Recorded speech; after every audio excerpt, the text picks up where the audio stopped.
Ram Ram. India news Haryana देख रहे हैं आप। आपके साथ मैं हूं तुलसी वर्मा। जब समस्याएं हो जाएं गंभीर तब चुप्पी तोड़नी पड़ती है। जब शासन प्रशासन तक पहुंचानी हो अपनी बात तब चुप्पी तोड़नी पड़ती है। इंडिया न्यूज हरियाणा ने ठाना है जनता के हर मुद्दे को उठाना है, समाधान तक पहुंचाना है, क्योंकि जब बातें होने लगती हैं गोलमोल तब जरूरी हो जाता है हल्ला बोल।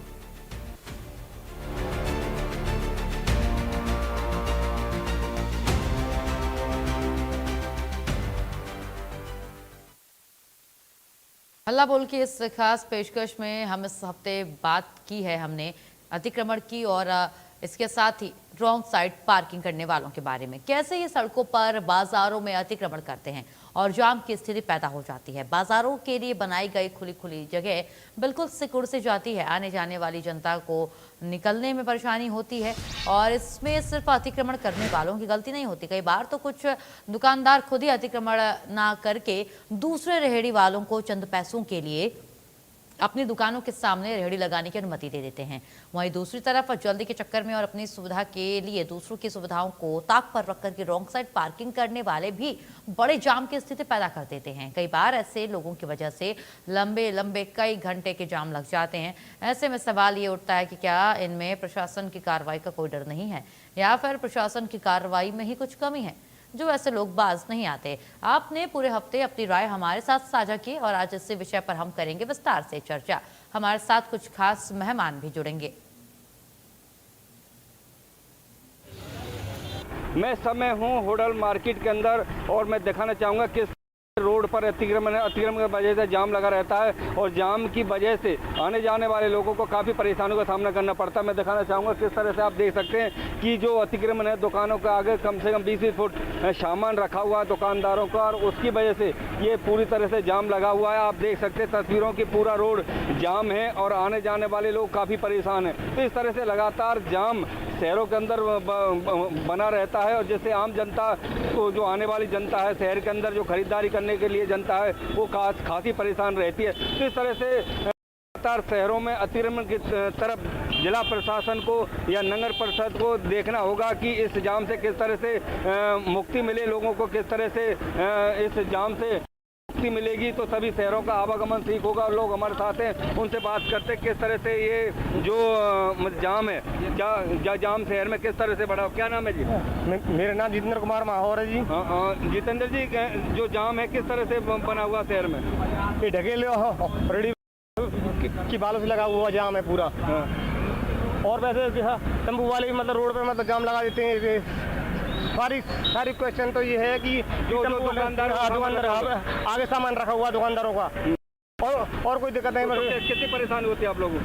हमको रास्ते के लोगों को मतलब ये परेशानी होती है दुकानदार लोगों से कि वो अपना सामान को मतलब साइड में मतलब अपने साइड में नहीं रखते।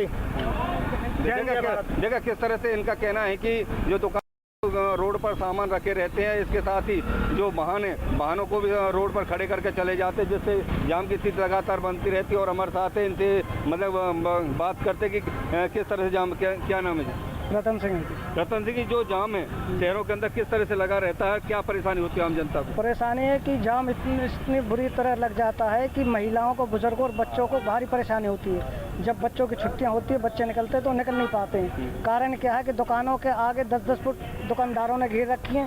उस वो रेहड़ी और वो ठेले वाले खड़े कर लाते हैं, उनसे मंथलियाँ उगाई जाती है, उनसे वो जाम लगाते थे। बाइक भी खड़े होने की जगह नहीं होती है। उसके बाद जो चौक चौराहे पर वहाँ पर ये ऑटो वगैरह सारे खड़े होते हैं, गाड़ी वाले गाड़ी खड़ी करके चले जाते हैं। इससे समस्या इतनी गंभीर बन जाती है कई बार कि एम्बुलेंस में ही आदमी दम तोड़ देता है, उसे हॉस्पिटल तक जाने की जगह नहीं होती है। देखा किस तरह से इनका कहना है कि जिस तरह से अगर जाम इतना लग जाता है शहर के अंदर की हॉस्पिटल तो जो एम्बुलेंस निकलती है सरकारी हॉस्पिटल है वो जाम में फंस जाती है, जिससे मरीजों को काफ़ी परेशानी होती है। मैं दिखाना चाहूँ किस तरह से आप देख सकते किस तरह से रोड पर रेहड़ियाँ लगी हुई हैं, आगे सामान रखा हुआ है दुकानों का, जिससे जाम की स्थिति शहर के अंदर बनी रहती है और इस जाम की वजह से आम जनता को खासी परेशानियों का सामना करना पड़ता है। तो ये इस पर नगर परिषद द्वारा अब तक कोई भी कार्रवाई नहीं की गई है, जिला प्रशासन द्वारा भी कोई कार्रवाई नहीं की गई है। आम जनता को इस अतिक्रमण से कब राहत मिलेगी, कब इस समस्या का समाधान होगा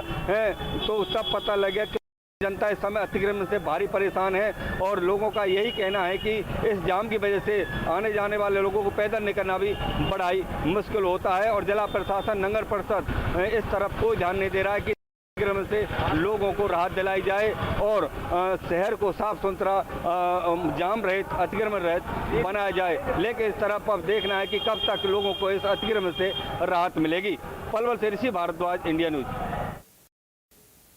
तो या अन्य सर, तमाम जगह अतिक्रमण की बड़ी समस्या है। बाजारों से निकलना मुश्किल है, लेकिन तमाम दावों के बावजूद हालात सुधरते नहीं है। बड़ा सवाल है कि आखिर जब भी नई शहरी सरकार का गठन होता है, तमाम दावे किए जाते हैं, लेकिन हालात में सुधार नहीं होता।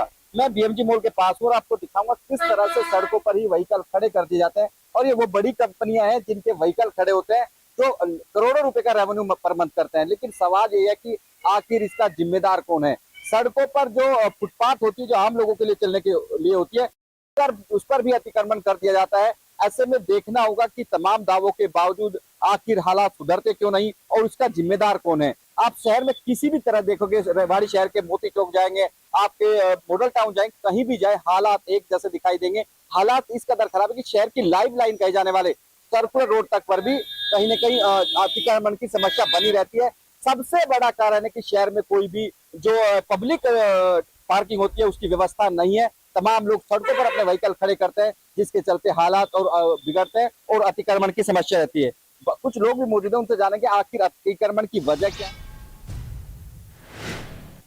तो अभी आप हमारे संवाददाता की ग्राउंड रिपोर्ट भी देख रहे थे और हल्ला बोल में इस पूरे मुद्दे पर हमने पूरे हफ्ते चर्चा की, दर्शक भी जुड़े, सबने अपनी अपनी राय रखी है और आज विस्तार से चर्चा करेंगे। हमारे साथ हमारे खास मेहमान जुड़ रहे हैं, मनोज यादव, रिटायर्ड ईओ हैं रेवाड़ी के, वो जुड़ रहे हैं हमारे साथ, और पलवल से हमारे संवाददाता भारद्वाज हमारे साथ जुड़ चुके हैं। बहुत स्वागत है हमारे खास मेहमान और आप दोनों का हमारे साथ हल्ला बोल में। चलिए शुरुआत करेंगे और सबसे पहले मैं मनोज जी आपके पास आना चाहूंगी। सर, जिस तरीके से आपने ये रिपोर्ट भी देखी और इस समस्या से आप भली भांति अवगत भी हैं, जो ये समस्या बनी हुई है, तो सवाल यही है कि क्या सबसे बड़ी जाम की समस्या है, उसके पीछे वजह क्या है? या ट्रैफिक मैनेजमेंट सही से नहीं हो पा रहा है, या सिर्फ ये जो रॉन्ग साइड पार्किंग हो जाती है यही समस्या है? मैं इसके बारे में आपको बताना चाहूंगा कि 2-3 कारण है इसके। सबसे बड़ा कारण पॉलिटिकल विल का ना होना, दूसरा कि एडमिनिस्ट्रेटिव विल का भी ना होना, और तीसरा कारण है कि जो इस प्रकार का जो अवैध पार्किंग का भी कुछ लोग धंधा करते हैं, जो गाड़ियों को इधर उधर खड़ी कराते हैं, वो पैसा वसूल करते रहते हैं। तो ये सब 3-4 चीजें हैं जिनकी वजह से ये मानसिकता बनी हुई है। दुकानदार आता है, दूसरा उसके साथ भी लगाने लग जाता है। तो ये समस्या बड़ी विकराल समस्या है। और अभी माननीय सुप्रीम कोर्ट ने भी अभी एक फैसला दिया है, उन्होंने डायरेक्शन भी दी है गवर्नमेंट को कि संविधान के अनुसार, कॉन्स्टिट्यूशन में आर्टिकल 19 में हमको कहा गया है, 19(1)(d) में, कि हर आदमी को इसमें चलने की स्वतंत्रता है, फ्री मूवमेंट की किया जाता है। और इसके अलावा 21 में ये कहा गया है कि सबको जीने का अधिकार है। तो अगर आप आंकड़ों की बात करेंगे तो लगभग 2024 में 1,77,000 जो एक्सीडेंट में मारे, उनमें से हर 5वां आदमी पैदल चलने वाला था। और उसका कारण सिर्फ अतिक्रमण है, क्योंकि जो हमारे फुटपाथ बने हुए उन पे सब अतिक्रमण है। तो एक तो जितने भी अब अर्बनाइजेशन की ओर हम जा रहे हैं, पूरा नगर परिषद के पास वो इंफ्रास्ट्रक्चर नहीं है, ना उनके पास वो सोच है कि हम उसको कैसे ठीक करेंगे। एक सरकार स्कीम लेके आई थी कि रेडी वालों के लिए, स्ट्रीट वेंडर्स के लिए, लेकिन वो धरातल पे उतरने से पहले ही खत्म हो चुकी। उसमें था कि जो स्ट्रीट वेंडर्स हैं उनको एक जगह शिफ्ट किया जाए और फुटपाथ को खाली करवाया जाए, लेकिन ना तो वो फुटपाथ ठीक हो पाए और ना वो अतिक्रमण ठीक हो पाया। तो ये एक बड़ी समस्या है और इसके लिए पॉलिटिकल विल का होना बहुत जरूरी है कि जो वहाँ, चाहे वो पार्षद हो, चाहे वो विधायक हो, चाहे वो एमपी हो, कि वो क्या चाहते हैं। उनको लगता है कि किसी को छेड़ेंगे तो हमारा वोट खराब हो जाएगा, लेकिन मैं मानता हूं कि खराब करने वाले 10% लोग हैं, 90% लोग ठीक काम करते हैं। अगर हम 10% को ठीक कर देंगे तो 90% आपको जरूर वायु और शहर अच्छा और सुंदर लगेगा और लोगों की जान भी बच पाएगी। तो ये एक कंटिन्यू प्रोसेस है। नगर परिषद के पास ना तो उनके पास स्टाफ है, ना कोई एनफोर्समेंट की कोई विंग है। मतलब किसी भी नगर परिषद में आप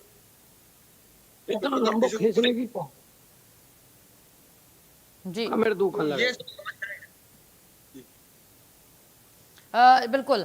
ऋषि हमारे साथ जुड़े हुए हैं। ऋषि, मैं आपसे ये जानना चाहूंगी कि तमाम रिपोर्ट आपने भेजी, इस पूरे हफ्ते हमने आपकी रिपोर्ट भी दिखाई जगह जगह से। अगर बात की जाए पूरे हरियाणा की, विशेष करके पलवल में, कौन कौन से ऐसे इलाके या कौन कौन सी ऐसी जगह हैं जहां पर सबसे ज्यादा ये अव्यवस्था देखने को मिलती है, जहां लोग तरीके से आते हैं, रॉन्ग साइड पार्किंग गाड़ियां पार्क करके चले जाते हैं, और कुछ लोग ऐसे कौन कौन से इलाके हैं जहां पर मार्केट एरिया होने के बावजूद फुटपाथ छोड़ा नहीं गया है और वहां पर भी ये अवैध कब्जा है?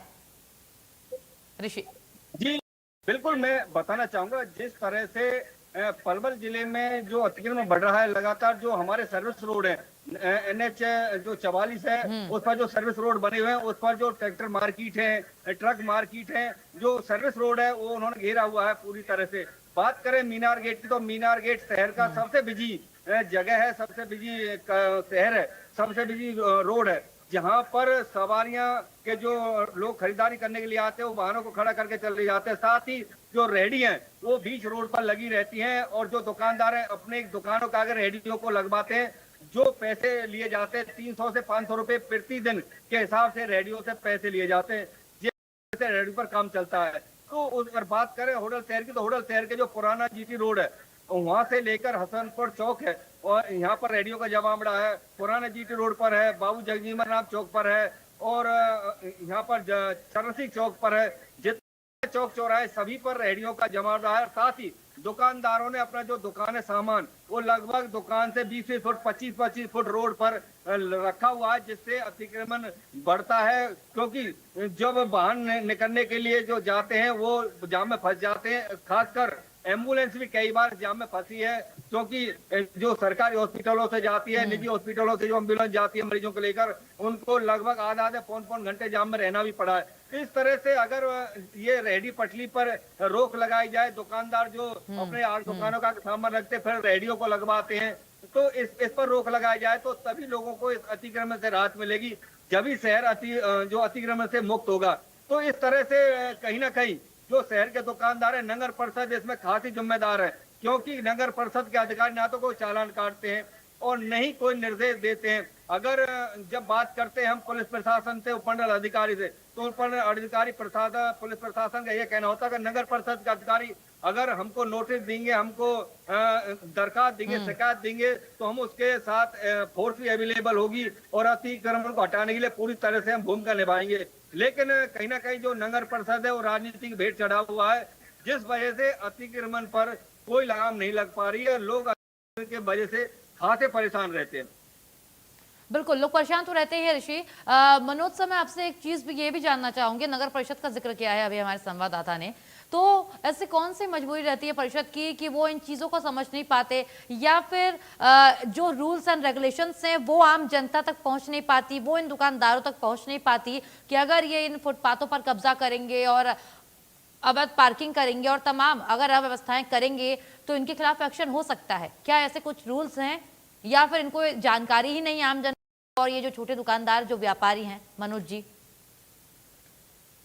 सरकार ने वैसे जो MC एक्ट 1973 बना हुआ, उसमें बहुत स्पष्ट में लिखा हुआ है सारी पावर नगर परिषद को में मर्ज करती है। वो मतलब चाहे तो सब कुछ बिल्कुल ठीक ठाक हो सकता है, लेकिन उस व्यवस्था के साथ जो ऋषि जी बता रहे थे, क्योंकि मैं पलवल में पोस्टिंग मेरी रही है, तो उस टाइम भी ये समस्या थी। मुझे ऑफिस से निकलने में कई बार GT रोड तक पहुंचने में मुझे खुद आधा घंटा लगता था। तो इस समस्या से 2-4 हुए, हमने उस टाइम कोशिश भी की थी। जो सबसे बड़ी समस्या है कि मेरे टाइम में थोड़े दिन बाद चुनाव होना था नगर परिषद का, तो एक पॉलिटिकल विल की उसमें कमी थी कि भाई चुनाव होने, आप अगर सब कुछ कर दोगे तो हमारे वोट खराब हो जाएंगे। तो इस तरह का कुछ प्रेशर्स भी रहे थे। उसके बावजूद भी हमने, एडमिनिस्ट्रेटर थी हमारी वहाँ पे, उनके साथ मिलके और कई बार हमने कोशिश की बस स्टैंड के पास इन रेडियो को ठीक ठाक करने के लिए। कुछ लोग आगे भी आए। तो मैं सोचता हूँ कि अभी जो ना सब में खौफ खत्म हो गया। नगर परिषद का तो बिल्कुल भी नहीं है, और अगर डिप्टी कमिश्नर की गाड़ी भी बाजार से जाएगी तो किसी की मजाल नहीं है कि कोई थोड़ा सा हिला ले, क्योंकि उनको पता है कि डिप्टी कमिश्नर ने आपको कुछ नहीं कहना। उनके दिमाग में ये आ चुका कि ये काम नगर परिषद का है। SDM की गाड़ी जाएगी, ADC की गाड़ी जाएगी, चाहे SP की गाड़ी चली जाए, लेकिन किसी को कोई परवाह नहीं है, कोई डरता ही नहीं है कि सब ऐसे निकल जाते हैं, सर सब अभी मैं सायरन आपको जुर्न रोक बजा रही हूँ के माफी के सबको लिए, मिल लेकिन जाता है। आपने एक शब्द का जिक्र किया, डर खत्म हो रहा है। मैं जानना चाहूंगी, दर्शक जो इसे देख रहे हैं वो भी जानना चाहेंगे, क्या वजह है कि डर खत्म हो रहा है? जिम्मेदार डिपार्टमेंट है हमारा परिषद, बावजूद इसकी आम जनमानस में अगर डर खत्म होगा तो ऐसा कैसे काम चलेगा सर? खत्म क्यों हो रहा है? वो पॉलिटिकल जो आकाएं हैं उनकी वजह से उनको दिक्कत आती है। और जैसे बिजली बोर्ड को अलग से पुलिस फोर्स दिया हुआ है, आपके इरिगेशन डिपार्टमेंट में भी अलग से पुलिस फोर्स दी हुई है, तो नगर परिषद हम कोशिश करते हैं कि परिषद कोशिश करती है कि एनकरेजमेंट हटाएं, लेकिन वो क्या होता है कि कंटिन्यू प्रोसेस है। अगर नगर परिषद को एक दिन पुलिस मिलेगी कि महीने में या 2 महीने में एक दिन मिलेगी, उस दिन वो 5-7 कुछ हटा के आएंगे, दूसरे दिन उससे ज्यादा और शुरू हो जाएंगे। तो ये कंटिन्यू प्रोसेस है, एक टीम गठित हो और पुलिस फोर्स कंटिन्यू नगर परिषद के साथ ही काम करे। अब आधे पुलिस अगर मिल गई तो उसमें से कोई एसएचओ कह देगा जी आज उसकी तारीख आ गई, जी आज वो वहां चला गया, आज उस आदत पे गया। तो एक रिजर्व फोर्स इनको एक दी जाए कि जिसका काम सुबह 9 बजे से हो, और उसके साथ नगर परिषद की टीम हो जो अपने हिसाब से उनको करें। उससे पहले सबको जागरूक करते हैं कि भाई इस तरह का मूवमेंट चलाया जाएगा, अगर आप बाहर करेंगे तो जुर्माना भी लगेगा और आपका सामान भी जब्त होगा। तो ये सब प्रोविजन 1973 के एक्ट के अंदर है और सारी पावर्स उनके पास है, वेंडर की भी है, तो सब चीजें व्यवस्थित ढंग से होनी चाहिए।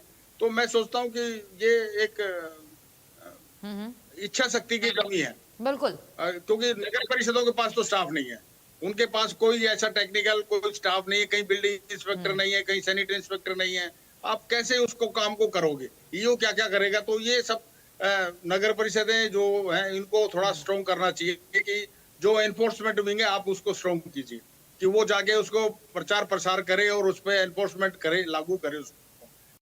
किसी भी नगर परिषद में, आधी नगर परिषद से ज्यादा में तो ना लेबर इंस्पेक्टर है ना सैनिटरी इंस्पेक्टर है, तो कैसे काम चलेगा? उसी का काम होता है उनका एनक्रोचमेंट हटाना, देखना सब कुछ, और वो विंग ही नहीं है तो आगे काम कौन करेगा? तो ये एक बड़ी बिग समस्या है और स्टाफ को पूरे को टेक्निकली उनको साउंड करना चाहिए, तभी आप इसको चल पाओगे। पुलिस भी रेगुलर उनको एक टीम बना के देगी, ये फोर्स आपके साथ रहेगी, तब आपको काम हो पाएगा। तो ऐसा नहीं लगता कि शहर साफ नहीं हो सकते, ठीक नहीं हो सकते। और ज्यादातर व्यापारी 90% लोग परेशान हैं, लेकिन उनको सपोर्ट मिलेगी प्रशासन की तरफ से तो वो बिल्कुल प्रशासन को सही है और करते भी हैं। हम भी किया करते थे। एक सिर्फ 10% लोग हैं जो इस तरह का माहौल बनाते हैं, तो वो सब अगर पुलिस फोर्स मिल जाएगी और इच्छा शक्ति होगी तो जो मैं सोचूं कि जरूर ठीक हो जाएगा। बिल्कुल, इच्छा शक्ति सबसे जरूरी होती है। लेकिन मनोज जी, एक चीज आपसे ये भी जानना चाहूंगी, जब आप पद पर रहे और अभी अगर बात की जाए तो आपने क्या अनुभव किया? हरियाणा की अगर हम पूरे बात कर ले, पूरे हरियाणा में कौन कौन से ऐसे जिले हैं या कौन कौन से ऐसे इलाके हैं जहां पर जिनको आप व्यस्ततम मानते हैं और आपके हिसाब से आपको लगता है कि यहाँ पर कुछ भी कर लिया जाए, यहाँ पर तो सबसे ज्यादा ओवर क्राउडिंग होती है और अवैध पार्किंग होती है, और जो यहाँ पर लोग हैं ये अवैध कब्जे कर चुके हैं मार्केट्स में, ये अपने दुकानों के आगे लोगों को 2-4 पैसे के लालच में रेहड़ी लगाने के लिए अलाउ कर देते हैं और आगे अतिक्रमण ये खुद कर लेते हैं, और जब पुलिस आती है या फिर जिम्मेदार अधिकारी की ओर से जब चेकिंग चलाई जाती है तो ये उस अवैध एरिया को जिसपे इन्होंने कब्जा किया रहता है उसको छोड़ के ही अंदर चले जाते हैं। ऐसे कौन कौन से जिले और इलाके हैं आपके हिसाब से जो आपके संज्ञान में आए हुए हों, मनोज जी? मैं आपको बता रहा हूँ कि सबसे ज्यादा समस्या जो जहाँ नगर परिषद है, जहाँ कॉरपोरेशन नहीं है, वहाँ तो सबसे ज्यादा समस्या, चाहे वो आपका पलवल हो, होडल हो, आपका रेवाड़ी हो, भिवानी हो, सिरसा हो, मतलब ये सब सिटीज के अंदर ये बिग समस्या है, बहुत भारी समस्या है। और वो के पास स्टाफ भी नहीं है, कुछ भी नहीं है, और ईओ के पास क्या क्या वो ईओ देखेगा, वो अटेंड करेगा, एनफोर्समेंट हटाएगा, क्या करेगा? तो जब आता है तो 1-2 दिन काम चलता है, उसके बाद वो दोबारा से वही हो जाता है। और कॉर्पोरेशन में भी आप देखेंगे गुड़गांव में हट रहा है, लेकिन उसके बावजूद भी आप अभी भी गुड़गांव के बाजार में जाना मुश्किल कम हो रहा है। आप फरीदाबाद देख लो, गुड़गांव देख लो, मतलब कोई भी शहर जो अंदर बाजार है वो तो सारे हैं ही। और सबसे बड़ी बात है कि फुटपाथ पे चलने का सबसे पहला नागरिक का अधिकार है, तो वो अधिकार उनको नहीं दिया जा रहा। जो पैदल चलती है उसका अधिकार को छीना जा रहा है, उसको चलने की सुविधा ही नहीं है, तो नेचुरल वो सड़क पे चलेगा। उस अतिक्रमण की वजह से ही आपको मैंने अभी आंकड़ा बताया था कि जो 2024 में 1,77,000 जो मौतें हुई उसमें से हर 5वां आदमी पैदल चलने वाला था। तो आप इस तरह के भयानक आंकड़े हमारे सामने हैं और इन सभी शहरों में, और ये इंफ्रास्ट्रक्चर की कमी है। हम अर्बनाइजेशन की तरफ बढ़ रहे हैं, इतना फंड्स इनको दिया जा रहा है, लेकिन क्योंकि जो स्टाफ है, जो काम करने वाले हैं वो नहीं है, ना उनके पास कोई एक्शन प्लान है। किसी भी डिपार्टमेंट, आप नगर परिषद में चले जाइए, वहाँ कोई एटीपी की पोस्ट होती थी, प्लानिंग की पोस्ट थी, वो सब खत्म है, कोई मतलब काम ही करने वाला नहीं है। आपके शहर की प्लानिंग ही नहीं पता आपको कि शहर में मार्केट कौन सी है, कितनी मार्केट में कितना एरिया है, ये सब बहुत प्लानिंग से आप काम करेंगे तभी हो पाएगा। नहीं तो हमारे सारे जो शहर है वो बड़े होंगे, और हमें कई बार शर्म भी आती है कि हम मतलब इसी प्रदेश में, इस शहर में रहते हैं, हम दूसरे शहरों को देखते हैं तो बहुत तो ये सबसे बड़ी बात तो इच्छा शक्ति की है। अगर इच्छा शक्ति बिल्कुल, होगी बिल्कुल। और अच्छे से काम किया जाएगा, एक्शन प्लान बना के काम करें कि हमारे शहर की समस्या है बिल्कुल। और कौन कौन सर, सी अब जगह। हम समाप्ति की ओर हैं। अंत में मैं आपसे ये जरूर जानना चाहूंगी, आपके हिसाब से क्या कोई रोड मैप, कोई ऐसा प्लान, कोई ऐसा उपाय जो करके हम इन सभी चीजों से बच सके, अवैध पार्किंग से और अवैध कब्जों से जो लोग करते हैं? देखिए, सब कुछ पॉसिबल है, ऐसा नहीं है कि असंभव बिल्कुल। कुछ नहीं है इस दुनिया में। अगर करने की इच्छा हो तो सब कुछ है, और ऐसा नहीं है कि हमारे टाइम में नहीं हुआ, हमने भी बहुत कोशिश की थी, लेकिन ये एक कंटिन्यू प्रोसेस है। आपको मेरे शहर में कितनी जगह हैं जहाँ पे कब्जे हैं या जहाँ पे अतिक्रमण है, तो पहले उनके साथ मीटिंग्स की जाए, जो स्टेक होल्डर्स हैं उनके साथ बात की जाए, और उसके बाद एक एक्शन प्लान तैयार किया जाए लोगों का सहयोग लेके, और इसको हम बिल्कुल हटा सकते हैं। ऐसी बात नहीं है कि ना हटे, और हमारे पास स्पेस भी है, क्योंकि स्पेस तो वहीं से उपलब्ध कराना पड़ेगा। हम रस्सी लगा के, सुप्रीम कोर्ट ने भी कहा है कि भाई ज्यादा खर्चे की जरूरत नहीं है, आप रस्सी को, टेम्परेरी रस्सी लगा के भी आप अतिक्रमण में आप जहाँ कर सकते हो करो। तो अभी किसी शहर ने मेरे ख्याल से कोई एक्शन प्लान नहीं बनाया कि वो बिल्कुल, एनक्रोचमेंट को जरूरत कैसे इसी हटाएंगे। चीज की है मनोज जी। जिस तरीके से इस पूरे हफ्ते ऋषि ने भी रिपोर्ट दिखाई, लोगों से बातचीत करके दिखाई, उससे यही समझ में आया कि लोगों के अंदर कहीं ना कहीं इच्छा शक्ति की कमी है, और थोड़ी बहुत जो ये ढिलवाई नजर आ रही है, ये जो आपने बोला कि डर खत्म होता जा रहा है, उसकी वजह से भी है। तो मनोज जी, तमाम बातचीत के लिए आपका शुक्रिया। ऋषि, आपका शुक्रिया हमारे साथ ग्राउंड जीरो से जुड़ने के लिए। तो अभी हल्ला बोल में हमारे साथ हमारे दोनों खास मेहमान जुड़े रहे। जिस तरीके से आपने सुना, पूरे हफ्ते हमने ये मुद्दा चलाया, आम दर्शक जुड़े, और आज इस मुद्दे पर हमने चर्चा की, जानने की कोशिश की क्या कोई उपाय नहीं है, कारण क्या है, सब कुछ आज आपने देखा और समझा।